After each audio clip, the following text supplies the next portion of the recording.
দৈনিক প্রথম আলো। অন্তর্বর্তী সরকারের প্রতি পূর্ণ সমর্থন বাইডেনের। রাজনীতি ঠিক না হলে ব্যাংক সংস্কার টেকসই হবে না। 1.5 বছরের মধ্যে গণতান্ত্রিক প্রক্রিয়া প্রবেশ করা উচিত সেনাপ্রধান। শেয়ার কারসাজিতে সাকিবকে 50 লাখ টাকা জরিমানা। বাংলাদেশ প্রতিদিন। ইউনূসকে সর্বাত্মক সমর্থন বাইডেনের। সমকাল। ডক্টর ইউনূসের সরকারকে পূর্ণ সমর্থন বাইডেনের। শ্রমিকদের 18 দফা দাবি মেনে নিলেন মালিকরা। কালের কণ্ঠ। গোয়েন্দা নজরে নতুন ডিসিরা। জয় দিন। ইউনূস সরকারকে পূর্ণ সমর্থন যুক্তরাষ্ট্রের। যে কোনো পরিস্থিতিতে ডক্টর ইউনূসের পাশে থাকব সেনাপ্রধান।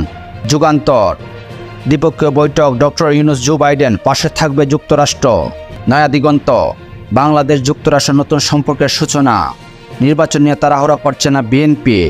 কালবেলা। জিনের বাদশাহ আবু বকর অবৈধ সম্পদেরও বাদশাহ। অন্তর্বর্তী সরকারকে পূর্ণ সমর্থন দেবে যুক্তরাষ্ট্র।